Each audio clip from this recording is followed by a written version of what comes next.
একাত্তর নিয়ে পরাজিত আওয়ামী বামেরা উঠে দাঁড়াইতে চাইবে, এই দাঁড়াইতে চাওয়ার সাথে শক্তভাবে বিএনপি পাশে দাঁড়াইতেছে, এটাই সমস্যা। আওয়ামী লীগ তার ফ্যাসিস্ট শাসনের বৈধতা উৎপাদনের জন্য একাত্তরকে ব্যবহার করেছিল। বিএনপি মনে করতেছে তারা একাত্তরকে ব্যবহার কইরা তার প্রধান প্রতিপক্ষ জামাতকে ঘায়েল করে দিবে। কামডা গলে বিএনপি ভালো করতেছে। বিএনপিরা হারাইতে বাংলাদেশের জনগণের বেশি বেগ পাইতে হবে না। কারণটা এইটা না যে একাত্তর বিএনপি বিরোধী শক্তিকে বিব্রত করবে, কারণটা হইতেছে এই সফট পলিটিক্যাল অস্ত্রকে বিএনপি কিভাবে ইউজ করবে সেটা না জানা। এই সফট অস্ত্র ভালো মতো ইউজ করতে না জানলে নিজের হাতেই ফাইটা যেতে পারে। একাত্তর নিয়ে আমার কিঞ্চিত লেখাপড়া আছে, মানে মুক্তিযুদ্ধের বয়ানে ইসলাম লেখার সময় আমি একাত্তরের এমন কোনো প্রকাশিত দলিল নাই যেটা খুঁটায় খুঁটায় পড়ি নাই। তো এটা পড়ে যা বুঝেছি যে একাত্তরের ইতিহাস এত মিছা কথা দিয়ে ভর্তি, এত কন্ট্রাডিকশনে ভর্তি, এত বাটপাড়িতে ভর্তি যে এইটারে হুতায় দেওয়া পানি ভাতের কাজ। বদরুদ্দিন ওমরই কইছেন যে একাত্তরের ইতিহাস 90% মিছা কথা।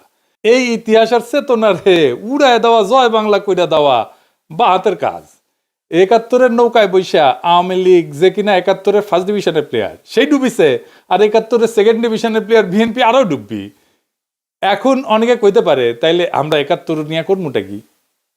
এর কথা কমু না? অবশ্যই কমু, অনেক বেশি কমু। একাত্তরকে একটা বিগেস্ট হিস্টোরিক ইভেন্ট হিসাবে আমাদের লেন্সে পাঠ করা লাগবে, আমাদের নিজেদের চোখে দেখা লাগবে, ইন্ডিয়ার চোখে না, আওয়ামী লীগের চোখে না, বাটপাড়ি আর মিথ্যাচারের লেন্সে না। তাহলে সেটা কেমন হবে? কোন লেন্সে? আমাদের নিজেদের লেন্সে, আমাদের নিজেদের চোখে। আমাদের নিজেদের চোখে দেখাটাই সারা দুনিয়া নেবে, বাংলাদেশের বেশিরভাগ মানুষ নেবে। আপনারা দেখেছেন 1971 নিয়ে, 6 দফা নিয়ে, ভাষা আন্দোলন নিয়ে আমি মেলা বাংকার ব্লাস্টার এপিসোড করেছি, আমাদের গেলাইছে অনেক, কিন্তু পাল্টা আর্গুমেন্ট কিন্তু কেউ তুলতে পারে নাই। আজকেও আমি এমন একটা জায়গা নিয়ে আলাপ করব সংক্ষেপে, এই আলাপটা পরে আরো বিস্তারিত করা যেতে পারে, কিন্তু দেখবেন যে এইভাবে আগে ভাবা হয় নাই। শুরুতে একটা এক্সাম্পল দেখায়নি। কেন বিএনপি একাত্তর নিয়ে কোনো বয়ান তৈরি করতে পারবে না? হাতে নাতে দেখাই দেবো, দেখাবো, আসেন দেখাই। বিএনপি একটা ভিডিও বানাইছে তার নির্বাচনী ক্যাম্পেইনের জন্য, প্রচুর আবেগ নিয়ে বানানো। থিম হইতেছে মুক্তিযুদ্ধ আর 2024-এ 2 জেনারেশনের 2 আহত যোদ্ধা কিভাবে দেশের জন্য কাজ করবে বা করতেছে। এইটা সাহেব দেখান, ওই অংশটা দেখান। কিভাবে হলো?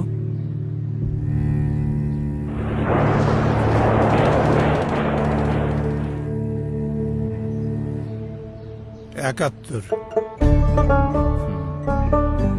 আর তোমারটা? 24। চলো উঠি, অনেক কাজ পড়ে আছে। হ্যাঁ, আমার অনেক কাজ আছে। মানে হইতেছে 1971-এর ক্ষত হাতে আর 2024-এর ক্ষত পায়, তাই তো? আপনারা হাত হারানো মুক্তিযোদ্ধা দেখেছেন জীবনে? কদাচিৎ দেখতে পারেন, আমি দেখি নাই। যা দেখেছি সবই পা হারানো যুদ্ধাহত মুক্তিযোদ্ধা। সেলিব্রেটেড কর্নেল তাহের, উনি ছিলেন পা হারানো। মুক্তিযোদ্ধা পুনর্বাসন কেন্দ্র শ্যামলীতে যেটা ছিল, এখনো আছে, সেইখানে থাকতেন যুদ্ধাহত মুক্তিযোদ্ধারা। সকালবেলা ওনাদের হুইল চেয়ার নিয়ে বাইর হইতেন, শহীদ মিনারে আসতেন, স্মৃতিসৌধে যাইতেন, সবাই পা হারানো। এইটা সাহেব যুদ্ধাহত মুক্তিযোদ্ধা লিখে সার্চ দেন না গুগলে, দেখেন সবাই হুইল চেয়ারে। এইটা যুদ্ধের স্বাভাবিক ক্যাজুয়ালিটি। যুদ্ধে পা হারায় বেশি যুদ্ধাহতরা। তার মানে এরা মুক্তিযুদ্ধ বলে বলে চিৎকার করবে, কিন্তু রিয়েল মুক্তিযুদ্ধ জিনিসটা নিয়ে গভীর বোঝাপড়া নাই, দরকারও নাই। কারণ ভোটের জেতার জন্য তো এটার কথা কইতেছে, জামাতকে হারানোর জন্য এই কথা কইতেছে। মাথার মধ্যে এটা নাই কি বলে জামাতের শক্ত রাজনৈতিক বিরোধিতা করা যায়। ভোটের জন্য কিন্তু আসলে রাজনৈতিক বিরোধিতারও দরকার নাই। আপনারা হাদির ক্যাম্পেইন দেখছেন না? হার্ডকোর পলিটিক্স নিয়ে ক্যাম্পেইন করছে। এরা টাকা দিয়ে নমিনেশন কেনে, টাকা ছড়া ইলেকশনে যেতে, তারপরে 5 বছর ধরে লুটপাট করে। তার জন্য দরকার কুইক ফিক্স, সহজে করা যায় এমন রাজনৈতিক খাবার, ইনস্ট্যান্ট নুডলের মতো। তাই বিএনপির বুদ্ধিজীবীরা হাজির করছে মুক্তিযুদ্ধ, এই দিয়া জামাতরে ঘায়েল করবে।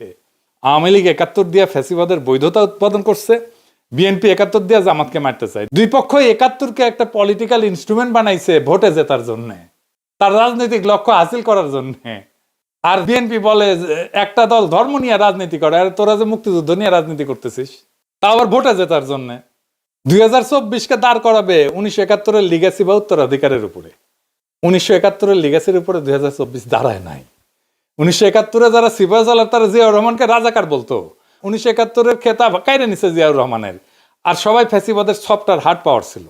1971-এর নামে আমাদের উপরে ফ্যাসিবাদ চাপায় দেওয়া হয়েছে। 2024-এ দেখেছেন কেউ এসে বলছে আমি মুক্তিযোদ্ধা, আমি হাসিনার এই শাসনের বিরুদ্ধে লড়াই করেছি? বলছে? বলে নাই। এই বিপ্লবের স্ফুলিঙ্গই তৈরি হয়েছিল মুক্তিযোদ্ধার সন্তানেরা চাকরি পাবে না তো রাজাকারের বাচ্চারা চাকরি পাবে, এই কথায়। 2024-এর বর্ষা বিপ্লবকে এই যে আনিস আলমগীর নারকীয় সন্ত্রাস বলছে, সেও নিজেকে মুক্তিযোদ্ধার সন্তান দাবি করত। যাই হোক, 1971 কোন বয়ান আমরা তৈরি করব, আজ এইখানে আলাপের একটা অংশ থাকবে। কিভাবে আমরা আওয়ামী আর ইন্ডিয়ান বয়ান উতরায় যেতে পারবো, তার বাইরে 1971 নিয়ে আমাদের নিজেদের বয়ান তৈরি করতে পারবো। আসেন সেটা একটু বুঝে দেখি। 1971 একটা ঐতিহাসিক বাস্তবতা। 1971-কে অস্বীকার করা সম্ভব না, কেউ করেও না। বলার চেষ্টা করে, যদি কেউ বলে সূর্য নাই, তাহলে তো সূর্য আকাশ থেকে হাওয়া হয়ে যায় না, তাই না? এটা ঘটনা ঘটছে। 1971-এ কি হয়েছিল? 1971-এ পূর্ব পাকিস্তানের স্বায়ত্তশাসনের আন্দোলন স্বাধীনতার আন্দোলনের রূপ নেয়। কিন্তু এটাও সত্য, পাকিস্তান ভাঙার জন্য মুজিব নিজে ভারতের সাথে ষড়যন্ত্র করছে। আগরতলা ষড়যন্ত্র করেনি? আগরতলা ষড়যন্ত্র মামলা হয়েছে না? পাকিস্তান যেন ব্যর্থ রাষ্ট্র হয়, সেই জন্যে মুজিব চেষ্টা করছে ভারতের সাহায্য নিয়ে। ভারত সবসময় সাহায্য করে গেছে। পাকিস্তান হইল কমিউনিস্টরা কু করার চেষ্টা করলো, উত্থান ঘটলো আইয়ুব খানের। এই কুয়ের পেছনে ছিল সেই আদি অকৃত্রিম অখণ্ড ভারতের পূজারী বামেরা। ওই কুনা হইলে পাকিস্তানে আর্মি এইভাবে এতদিন সামরিক শাসন চালাইতে পারে না। তবে পাকিস্তানকে ধোয়া তুলসী পাতা তা তো ছিল না। পাকিস্তান কেন সৃষ্টি হইল? পাকিস্তান সৃষ্টি হইল ভারতের সংখ্যালঘুদের জন্যই তো। মুসলমান আর হিন্দু দলিত দুই সম্প্রদায় মিলে পাকিস্তান আন্দোলন করলো। পাকিস্তান মানে কিন্তু পাক বা পবিত্র স্থান না। পাকিস্তান হচ্ছে একটা সংক্ষিপ্ত নাম, এটা ভূখণ্ডের। কোন কোন ভূখণ্ড? পাঞ্জাবের পি, আফগানিয়া যেটা আজকে খাইবার পাখতুনওয়ালা, ওটার আগে নাম ছিল আফগানিয়া, সেটার এ, কাশ্মীরের কে, সিন্ধের এস, আর বেলুচিস্তানের TAN, এই সব মিলে হইতেছে পাকিস্তান। তার মানে উত্তর পশ্চিম ভারতের কয়েকটা অঞ্চল জুড়ে একটা রাষ্ট্র। খেয়াল করেন, এখানে বাংলা নাই, পূর্ব বাংলা নাই। পাকিস্তান আন্দোলনের সূচনা ঢাকায়, মুসলিম লীগের জন্ম ঢাকায়। তারা আন্দোলন করতেছে যেই রাষ্ট্রের জন্য, সেই রাষ্ট্র কল্পনায় বাংলাই নাই। তাহলে ওই রাষ্ট্রে পূর্ব বাংলা টিকে না তো, মনোজগতেই তো নাই। ভাষার জন্য কিভাবে রাজনীতি পরিবর্তিত হয় বুঝছেন তো? ভাষার মধ্যে রাজনীতি কিভাবে লুকায় থাকে। পূর্ব বাংলা ঢুকছিল সংখ্যার জোরে, কিন্তু রাষ্ট্রের কল্পনায় ঢোকেনি তো। এইখানে ইতিহাসের লেন্স বদলাইতে হবে। আমরা সাধারণত ভাবি পাকিস্তান ভাগলো 1971-এ, আসল সত্যটা হইলো পাকিস্তান ভেঙ্গেই বানানো হয়েছিল। এটা রাষ্ট্রের নামই যখন একটা অংশকে বাদ দিয়া এটাকে চিন্তা করা হয়, কল্পনা করা হয়, তখন সেই অংশকে পরে শাসন করতে হয় বন্দুক দিয়া, ভোট বাতিল করিয়া, সংখ্যাগরিষ্ঠতাকে ভয় পাইয়া, ট্রিগার চাইপা। আর ইন্ডিয়ার উস্কানি তো ছিলই। পাকিস্তানের এলিটটা এতই বেকুব ছিল যে কোনোভাবেই পূর্ব পাকিস্তানকে পলিটিক্যালি কিভাবে ওন করতে হবে সেটা বুঝতে পারেনি। মুসলিম লীগকে টেকাইতে পারি নাই। পাকিস্তান রাষ্ট্রকে যে টিকায় রাখবে পলিটিক্যাল ইনস্টিটিউট, তারই টুকরা করলো। সোহরাওয়ার্দীর তার অনুসারীদের মুসলিম লীগ থেকে বের করে দিল। জন্ম নিল আওয়ামী মুসলিম লীগ। আর সোহরাওয়ার্দী যে বাংলাই বলতে পারতো না, তার শিষ্যরা রাষ্ট্রভাষা আন্দোলন শুরু করলো বাংলা ভাষার জন্য। কি তামাশা! দলিত হিন্দু নেতা যোগেন মন্ডলকে রাতের আধারে পাকিস্তান ছাড়তে হলো। একটার পর একটা ভুল করতে করতে করতে করতে শেষ পর্যন্ত বাংলাদেশ রাষ্ট্রের জন্ম অবশ্যম্ভাবী করে তুলল। পাকিস্তান নিজেই করলো। পাকিস্তানকে তার হিস্টোরিক মিস্টেক গুলো অ্যাকনলেজ করতে হবে, তো এটা স্বীকার করতে হবে। শুধু ইন্ডিয়ার দোষ দিলে তো হবে না। ইন্ডিয়ার ষড়যন্ত্র কেন সফল হইতে পারলো সেটার হদিস নিতে হবে। মুশকিল হইতেছে নিজের পাদের গন্ধ কেউ নিজের টের পায় না। সেজন্যই এনগেজ হইতে হয় ভিন্ন মতের সাথে। পাকিস্তান ট্রুলি এনগেজ হয়েছে বাংলাদেশের সাথে, বাংলাদেশের ইন্টেলিজেন্সিয়ার সাথে, বাংলাদেশের সিভিল সোসাইটির সাথে, বাংলাদেশের একাডেমিয়ার সাথে, বাংলাদেশের মিডিয়ার সাথে। হয়নি, এখনো হয় না। ইন্টেলেকচুয়ালি এনগেজ হয়নি। হইলে ইন্ডিয়ার এই বারবারন্ত অনেক এফিসিয়েন্টলি ঠেকাইতে পারতাম আমরা বাংলাদেশে। এখন 71-এর সবচেয়ে বড় ট্র্যাজেডি কি, এটা আমাদের বুঝতে হবে। 71-এর সবচেয়ে বড় ট্র্যাজেডি গণহত্যা, জেনোসাইড। ক্লাস বুক রেফারেন্সের জেনোসাইড। এই জেনোসাইডের দুইটা বড় পার্ট, একটা বাঙালি জেনোসাইড আর একটা বিহারি জেনোসাইড। বিহারি জেনোসাইড একেবারে মুছে দেওয়া হয়েছে, বিহারিদেরকে বাঙালিরা মারছে। আমরা বাঙালি জেনোসাইড বলি, কিন্তু দেখেন 1971-এর সবচেয়ে বড় দখল গেছে হিন্দু সম্প্রদায়ের উপরে, বাঙালি হিন্দুর উপরে। এটা শুধু একটা জাতির উপরে আক্রমণ না, একটা জাতির নির্দিষ্ট ধর্ম সম্প্রদায়ের উপরে আক্রমণ। এই ক্ষতটা হিন্দু সম্প্রদায়ের মধ্যে গভীর। আমার ফুলকুমারিতে পড়ছেন যে আমার বগুড়ার বাড়ি দখল করে নিয়েছিল আমাদের এক প্রতিবেশী। এখনো তারা আমাদের প্রতিবেশী, এখনো। এই যে এক্সট্রিমলি কমপ্লেক্স জটিল সিচুয়েশন, এটার তো প্রপার রিকনসিলিয়েশন হয়নি। তো আমার সেই প্রতিবেশী, উনি তো কোনোদিন এসে আমাদের পরিবারের কাছে মাপ চান নাই যে কাজটা ভুলেছে, মাফ করে দেন। এখন পিনাকি দাবরানি দিলে ওই ভারিচারা হয়ে পালাইবে, সেটা অন্য কথা। কিন্তু বাংলাদেশের সব হিন্দু তো পিনাকি না, সে তো ভয়ে থাকে আমার বাড়ি না আবার দখল করে ফেলে। এইটাকে অ্যাড্রেস করতে হবে, জেনোসাইডের একটা ফয়সালা করতে হবে। আমি দুইটা কাজ খুব চেষ্টা করেছি এই সরকারকে দিয়ে, প্রফেসর ইউনূসের সরকারকে দিয়ে। ৭১ নিহতদের পুরো নাম তালিকা করা প্রজেক্ট, এক প্রফেসর কাজ করতেছেন এইখান থেকে ওইখান থেকে নানা ফান্ড টান নিয়ে, সামান্য একটা ফান্ডের জন্য উনি ফিল্ড ওয়ার্ক করতে পারতেছেন না, শেষ করতে পারতেছেন না। আমি হয়রান হয়ে গেলাম একটা ফান্ড ম্যানেজ করে দিতে। আমাদেরই সব ভাই ব্রাদার সরকারে আছে, তারাও করে দিলেন না। এটা আর কি বলবো, আর এখন বলতে গেলে তো ওনাদের সাথে রাগারাগি ঝগড়াঝাটি করতে হয়। এই কষ্টটা পড়ে যেতে পারতো প্রফেসর ইউনূসের সরকার, আমি ওনার জন্য ক্রাউড ফান্ডের ব্যবস্থা করতে পারতাম, কিন্তু আমি ওনারা এক্সপোজ করলে ওনার বিপদ হবে, ওনারা খাইয়া দেবে ইন্ডিয়া বা আওয়ামী লীগ। আর একটা কাজ হইতেছে বিহারিদের ক্যাম্পগুলো বন্ধ করে তাদের মেইন স্ট্রিমে নিয়ে আসা। এটা লজ্জার যে তারা এখনো একটা ক্যাম্পের মধ্যে, ঘেটোর মধ্যে আছে। আব্দুল নূর তুষারেরা গণহত্যার জন্য পাকিস্তানে 3বার ক্ষমা চাইলো, আবার চাইতে বলে ক্ষমা। আব্দুল নূর তুষারেরা বিহারি গণহত্যার জন্য ক্ষমা চাইতে প্রস্তুত আছে? নাই। তাইলে ইতিহাসের রিকনসিলিয়েশন হবে কিভাবে? যখন বিহারি গণহত্যার কথা আসবে তখন দেখবেন গা মুসরা মুসরি করিচ্ছে। আর ফাইনালি জামাতের 1971 স্বাধীনতা যুদ্ধের ভূমিকা, এটা নিয়ে ফাইনাল আলাপ। জামাতের বিরুদ্ধে অভিযোগ যেটা আওয়ামী লীগ করে, সে একই অভিযোগ করে বিএনপি। আওয়ামী লীগ অভিযোগ করে জামাত নেতারা 1971 পাকিস্তানি বাহিনীর গণহত্যার সহযোগী ছিল, এই গণহত্যার জন্য জামাতই দায়ী। সেই কল্পিত অভিযোগে ফাঁসি দিছে তাদের নেতাদেরকে। সেই একই অভিযোগ করে আজকের দিনে বিএনপি। 1971 সালে আমরা যে স্বাধীনতার যুদ্ধ করলাম পাকিস্তানিদের থেকে বেরোয় আসার জন্য, তখন আমরা আপনারা শুধু বিরোধিতাই করেন নাই, ওই পাকিস্তান সেনাবাহিনীর সঙ্গে হাত মিলিয়ে গণহত্যা করেছেন। এই কথা বলতে আমার কোনো দ্বিধা হয় না। কিন্তু খালেদা জিয়া সেই বিচার সম্পর্কে কি বলেছিল শুনেন। আমি বলতে চাই, আজকে মুজাহিদি সাইদি দেলোয়ার হোসেন সাইদি, কামরুজ্জামান, কাদের মোল্লা, এদের সবাইকে তারা মিথ্যে মামলা দিয়ে গ্রেফতার করে রেখে দিয়েছে। তারা ভেবেছে তারা স্বাধীনতা বিরোধী বলে তাদেরকে গ্রেফতার করেছে। আমি বলতে চাই, আজকে তারা যে অবস্থা করেছে, গোপন চুক্তি করে, স্বাধীনতার পরেও যে গোপন চুক্তি করেছে, স্বাধীনতা বিরোধী শক্তি হলো এই আওয়ামী লীগ, হলো স্বাধীনতা বিরোধী শক্তি, দেশের বিরোধী শক্তি হলো এই আওয়ামী লীগ। আগে তাদেরকে আগে ব্যবস্থা করতে হবে, তবেই এই দেশ নিরাপদ হবে, স্বাধীন হবে। শুনলেন তো, উনি বলছেন মিথ্যা, ওগুলো মামলা। আচ্ছা, মির্জা ফখরুল কি বলেছিল শুনেন। আমাদের এই আলেম উলেমা জামাত ইসলামের নেতৃবৃন্দ, আমাদের মাওলানা নিজামী সাহেব, জামান সাহেব, কাশেমি সাহেব, এই পত্রিকার যে প্রকাশক ছিলেন তাকে সহ অনেকে মৃত্যুদণ্ড, সালাউদ্দিন সাহেব সহ তাদেরকে মৃত্যুদণ্ড দেওয়া হয়েছে মিথ্যা মামলায়। শুনেছেন তো, সেও বলে হাম্বা, মানে তারও ওই একই কথা।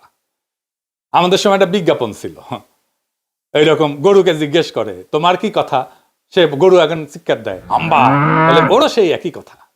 আর এখন বলে স্বাধীনতার পরাজিত শক্তি মাথাচাড়া দিয়ে উঠতেছে, ওদের নস্যাৎ করে গণতন্ত্র প্রতিষ্ঠা করবি নাকি। এবার বলে একটা দল গণহত্যা চালাইছিল, মানে জামাত চালাইছিল গণহত্যা। শুনেন, পাকিস্তান আন্দোলন করতে মুসলমানরা পাকিস্তানের মুসলমান ভাইদের স্বার্থ রক্ষার জন্য, তখন আপনাদের নেতা মওদুদী এটা বিরোধিতা করেছিল, ঠিক না? আর আজকে আবার 1971 সালে আমরা যে স্বাধীনতার যুদ্ধ করলাম পাকিস্তানিদের থেকে বেরোয় আসার জন্য, তখন আমরা আপনারা শুধু বিরোধিতাই করেন নাই, ওই পাকিস্তান সেনাবাহিনীর সঙ্গে হাত মিলিয়ে গণহত্যা করেছেন। এই কথা বলতে আমার কোনো দ্বিধা হয় না। জামাত রাঙ্গি রাজাকার ছিল শুনেছেন না, গোলাম আজম রাজাকার শুনেছেন না, গোলাম আজম রাজাকার ছিল না পাগলা, গোলাম আজম রাজাকার ছিল না রে বেকুব, ছিল শান্তি কমিটির মেম্বার, ছিল শান্তি কমিটির নেতা। রাজাকার ছিল প্যারামিলিটারি ফোর্স, আমাদের আনসারের মতো, তাদের ড্রেস ছিল, ইউনিফর্ম ছিল, ব্যারাকে থাকতো, রেশন ছিল, আর গঠিত হয়েছিল সাধারণ মানুষকে দিয়া। রাজনৈতিক কর্মী ছিল তারা, মুসলিম লীগ, জামাত না। জামাত তখন এত বড় তৃণমূলের অর্গানাইজেশন ছিল না। আমার কথা বিশ্বাস করার দরকার নাই, বিদেশি নিউজ থেকে রাজাকার দেখেন কারা ছিল, পোশাক আশাক সহ, ওদের দাড়ি টুপি ছিল না, দেখেন। the government has organized a paramilitary force called Razakars. The Razakars' main duties are roadblocks, often carried out with a great show of force, and sentry duties around the main government installations. Some recruits to the Razakars are students, but many come from the militant wing of the Muslim League, who were responsible for much of the murder and the burning of villages which followed March the 25th. They are all East Bengalis and are paid by the government direct. But no one knows just how loyal they would be to the government if that loyalty was ever under stress. দেখেছেন এই মুসলিম লীগের পুরাটাই BNP ঢুকিছে। Mirza ফখরুলের বাবাই তো মুসলিম লীগার ছিল, পাকিস্তানের মন্ত্রী ছিল। আমির খসরু মাহমুদের বাবা মুসলিম লীগার ছিল। মির্জা ফখরুল দাবি করে তার বাবা 1971 শরণার্থী শিবিরে ছিলেন, একজন পাকিস্তানের মন্ত্রী। মুসলিম লীগ করার লোক কেন ইন্ডিয়া পালাবে 1971-এ? তার উপরে যায় শরণার্থী শিবিরে থাকবে। সুপে চাপে মিলানো যায়? আপনার কমন সেন্স কি বলে? যাই হোক, আমরা ওই দিকে না যাই। জামাতের ভূমিকা ছিল দুইটা জায়গায়, শান্তি কমিটি আর আলবদরে। এখন এই আলবদরকে দায়ী করা হয় বুদ্ধিজীবী হত্যায়। এই দাবিটা প্রমাণ করা মুশকিল অনেক কয়টা কারণে। কে দোষী আমি সেটা ঠিক করব না, আমি দেখাইতেছি রাষ্ট্র কিভাবে মিথ্যা দিয়ে ইতিহাস বানায়। আসেন ওই অংশটুকু একটু দেখি। আমি আলবদর বলছি বলে একটা বই আছে, একজন আলবদর ছিল সেই লিখছে। সে বলতেছে যে তাকে গ্রেপ্তার করা হয়েছিল, জেলে ছিল সে। গ্রেপ্তার করা হইল, তারে ইন্টারোগেট করা হয়েছে, তার কাছ থেকে তথ্য নেওয়া হয়েছে, কিছুই নেওয়া হয় না। তাইলে তো তার কাছে কিছু এভিডেন্স থাকতো, বলতেছে আলবদর। কিন্তু আলবদর তো ধরছিলা, তারে জেলেও রাখছিলা, তো তারে ইন্টারোগেট করে তারে তথ্য নাও নেই, সে তথ্যটা ভেরিফাই করো নাই, ক্রস চেক করো নাই কেন? কার দোষ এইটা? আমি আপনাকে ডিসেম্বরে একটা ক্লিপ দেখাই। সেখানে সাংবাদিক, বিদেশি সাংবাদিক বলতেছে ঢাকায় ডিসেম্বরের শুরুর দিকের কথা, এটা প্রত্যেক দিন মুক্তিবাহিনীর সদস্যরা কম করে 5টা রাজনৈতিক হত্যাকাণ্ড করতেছে। শোনেন, There are between 80 and 100,000 Mufti Bahini operating within East Pakistan. And in the last few months, they have blown up 165 bridges, large and small, have damaged 5 cargo boats, including one British boat from Calcutta, have sunk a 1,600-ton jute barge, and have blown up a power substation. And they have committed, in Dakar alone, 6 political assassinations every day. তার মানে ঢাকার মধ্যে শক্তিশালী অবস্থান তৈরি করে ফেলছে গেরিলারা। এইখানে স্বাধীনতার পক্ষের বুদ্ধিজীবীদের ধরে নিয়ে যাইতেছে কয়েকদিন ধরে।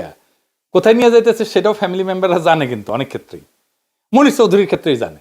ফিজিক্যাল ট্রেনিং সেন্টারে নিয়ে যাওয়া হয়েছিল মোহাম্মদপুরে। তো মুক্তিযোদ্ধারা তো অপারেশন চালাবে সেই ফিজিক্যাল ট্রেনিং সেন্টারে, ঠিক কিনা বলেন? তারা ডেলি 5 জন করে মারতে পারে ঢাকায়, আর ফিজিক্যাল ট্রেনিং সেন্টারে হামলা করে উদ্ধার করতে পারে না। উদ্ধার করতে না পারুক, হামলা তো করতে পারতো, কেন করলো না?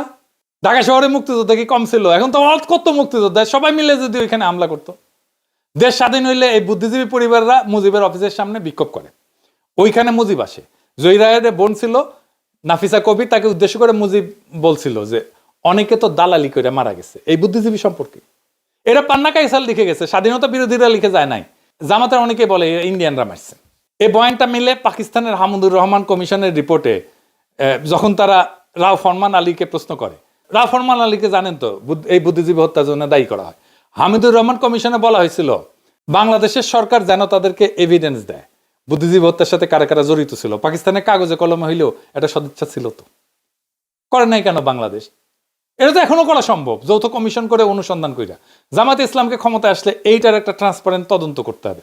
তদন্তে হস্তক্ষেপ করা যাবে না, আন্তর্জাতিক তদন্ত হইতে হবে। বিএনপিও করতে পারে, ক্ষমতায় তো ছিল, করে নাই কেন তদন্ত? 71 নিয়ে 2টা অমীমাংসিত বিষয় আছে, জ্বলন্ত বিষয় আছে। একটা গণহত্যার সংখ্যা, কতজন মারা গেছে, কতজন শহীদ হয়েছে, আর একটা বুদ্ধিজীবী হত্যার দায় কে করছে আসলে? আওয়ামী লীগ, বিএনপি, জাতীয় পার্টি কেউই করে নাই। যদি প্রশ্ন করি যে আসলে তারা তদন্ত করলে এই দায় দেওয়ার রাজনীতি করতে পারবে না, তাই করে নাই। মানিক বন্দ্যোপাধ্যায়ের প্রাগৈতিহাসিক বলে একটা উপন্যাস ছিল, ওইখানে এক ভিখারি, তার পায়ে একটা ঘা ছিল, বিভৎস ঘা, ওই ঘায়ে চিকিৎসা করতো না, কারণ চিকিৎসা করলে ভালো হয়ে যাবে, আর ঘা দেখায় ভিক্ষা করতে পারবে না। তাই আওয়ামী লীগ, বিএনপি এই ক্ষতের কোনো চিকিৎসা করেনি 71 নিয়ে, কারণ চিকিৎসা করলে মুক্তিযুদ্ধের চেতনা বেচা ভোটের রাজনীতি করতে পারবে না। এটাই হইতেছে আসল সত্য। এই যে বিএনপি আওয়ামী লীগের বয়ান নিজের মুখে তুলে নিছে, এর জন্য নিজের আত্মহত্যার পথে গেছে। এটা আমি আপনাদেরকে প্রকৃতি থেকে বুঝাই দিই একটা ঘটনা দিয়ে, মজা পাইবেন। ঘাসফড়িং, ঝিঝি পোকা আছে না, এইসব প্রাণী কেমনে মারা যায় জানেন? এটা তো বুড়া হয়ে মারা যায়। আর একটা মৃত্যু খুবই ভয়ঙ্কর। এই ঝিঝি পোকার পেটে একটা কৃমি ঢোকে, নাম হইতেছে হর্স হেয়ার কৃমি, মানে ঘোড়ার চুলের কৃমি। এডিটর সাহেব, ঘোড়ার আবার একটা হাসি দেওয়া লাগবে, তার চুলের কৃমি, সেটাও একটা বিষয় হয়েছে এপিসোডের, এটা হাসি দেয় না। যাই হোক, ভালোই হয়েছে। এটা লম্বা সুতার চুলের মতো দেখতে, পরজীবী কৃমি, সাধারণত পোকামাকড়ের ভেতরে বড় হয়। এই কৃমির জীবনচক্র শেষ করার জন্য পানির দরকার হয়, এটা মনে রাখেন, আমরা ফিরে আসবো এই জায়গায়। তো এই ঝিঝি পোকা, এই কৃমির ডিম সংক্রমিত পোকা যদি খেয়ে ফেলে, তাহলে এই ডিমটা শরীরে ঢুকে পড়ে ঝিঝি পোকার। এই ডিমটা ঢোকার পরে ঝিঝি পোকার পেট ভেদ কইরা শরীরের ভিতরে ঢুকে যায়। সেখানে আস্তে আস্তে আস্তে আস্তে বড় হইতে থাকে, শরীরের ভিতরে পুরা শরীর খায়া ফেলে। ঝিঝি পোকার শরীরের ভিতরে প্রায় পুরা জায়গা দখল করে নেয় এই কৃমিটা। এই কৃমি এতই বড় হয় যে অনেক সময় এই কৃমির দৈর্ঘ্য ঝিঝি পোকার শরীরের চাইতে কয়েক গুণ বেশি হয়ে যায়। তো ঝিঝি পোকা যা খায় তার পুষ্টি কৃমি শুষে নেয়।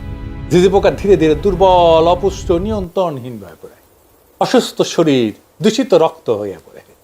সবচেয়ে ভয়ঙ্কর ধাপ হইতেছে, এই কৃমি ঝিঝি পোকার মাথা, মগজ নিয়ন্ত্রণ করে, চিন্তা নিয়ন্ত্রণ করে, মাইন্ড কন্ট্রোল করে। কিভাবে? এই কৃমি ঝিঝি পোকার স্নায়ুতন্ত্রে একটা রাসায়নিক সংকেত দেয়, এটাকে বলে, ডাক্তারি ভাষায় বলে নিউরোঅ্যাক্টিভ কম্পাউন্ড। ফলে ঝিঝি পোকার স্বাভাবিক ভয়ের প্রতিক্রিয়া নষ্ট হয়ে যায়। ঝিঝি পোকা পানিকে ভয় পায়, কিন্তু তখন পানির দিকে আকৃষ্ট হয়ে যায়। স্বাভাবিকভাবে পানি এলায় চলে, কিন্তু ওইটার জন্য সে পানির দিকে যাইতে থাকে, ঝাঁপ দেওয়ার জন্য। তারপরে পানিতে ঝাঁপ দেয়, ঝিঝি পোকা ঝাঁপ দিয়ে মারা যায়। তখন ওই কৃমি ঝিঝি পোকার পাছা ফুইরা বের হয়ে আসে, ঝিঝি পোকা মারা যায়, আর কৃমি তার নতুন আশ্রয়ের খোঁজে যায়। ঝিঝি পোকা হইতেছে বিএনপি, আর ইন্ডিয়ান আওয়ামী লীগ হইতেছে ওই কৃমি, সেকুলার, সেন্ট্রিস্ট, লিবারাল, ডেমোক্রেট কৃমি, যেমন ওয়াকারের পথবালক তাসনিম খলিল, এরা ঢুকিছে। এরা সেই কৃমি বিএনপি ঝিঝি পোকার মধ্যে ঢুকিছে। আর মুক্তিযুদ্ধের চেতনা হইতেছে সেই নিউরোঅ্যাক্টিভ কম্পাউন্ড, সেই ইন্ডিয়ান ন্যারেটিভ, যেটা দিয়ে আওয়ামী লীগ আর ইন্ডিয়া বিএনপির মস্তিষ্ক নিয়ন্ত্রণ করতেছে। বিএনপির মধ্যে তো ইন্ডিয়ান র আছে, আমার কথা না, এটা বিএনপির নেতার কথা, বড় নেতার কথা, আলতাফ ভাইয়ের কথা শুনেন। বিএনপির কিছু লোক আছে যারা নন আননোন না, নূতন না, পুরানা, নন রয়ের এজেন্ট, তারা এই দেশে যদি 100 টাকা কামাই করে, 90 টাকা তারা ইন্ডিয়াতে পাঠায়। এখন বিএনপি ঝিঝি পোকার মতো পানির দিকে ঝাঁপ দিতে যেতেছে। আগামী নির্বাচনে ভরাডুবি হইলে বিএনপির পাছা ফাইটে আওয়ামী লীগের কৃমি বের হয়ে আসবে পরিপুষ্ট হইয়া। বাংলাদেশে আবার আওয়ামী লীগের পুনর্জন্ম হবে, বাংলাদেশের একটা ট্রু ন্যাশনালিস্ট পলিটিক্যাল পার্টির ধ্বংস কইরা তার ধ্বংসস্তূপ থেকে আওয়ামী লীগ উত্থিত হবে। এইভাবে, ঠিক যেইভাবে মুসলিম লীগ ধ্বংস হয়েছিল, তার মধ্যে থেকে আওয়ামী লীগ বাড়াইছিল। এখন তাই আমাদের বৃহত্তর রাজনৈতিক ফ্রন্ট করা ছাড়া উপায় নাই। বিএনপি শেষ, বাংলাদেশের স্বাধীনতা সার্বভৌমত্ব রক্ষার জন্যই আমাদের লাগবে একটা নতুন ন্যাশনালিস্ট ফ্রন্ট। আগামী নির্বাচনে সেই ফ্রন্টকে আমাদের সর্বশক্তি দিয়ে জয়যুক্ত করতে হবে, না হলে বিএনপি ঝিঝি পোকার পেট থেকে বাইরে হওয়া আওয়ামী কৃমি আমাদের দেশটা আবার ধ্বংস করে ফেলবে। এইটাকে কি আমরা হইতে দেব? কখনোই না। এইটাকে আমাদের থামাইতে হবে, বাংলাদেশ রাষ্ট্রটাকে আমাদের রক্ষা করতে হবে। এটাই জুলাই, এটাই 2024-এর বর্ষা বিপ্লবের শিক্ষা। আমরা বাংলাদেশকে রক্ষা করব ইনশাল্লাহ। ইনকিলাব জিন্দাবাদ।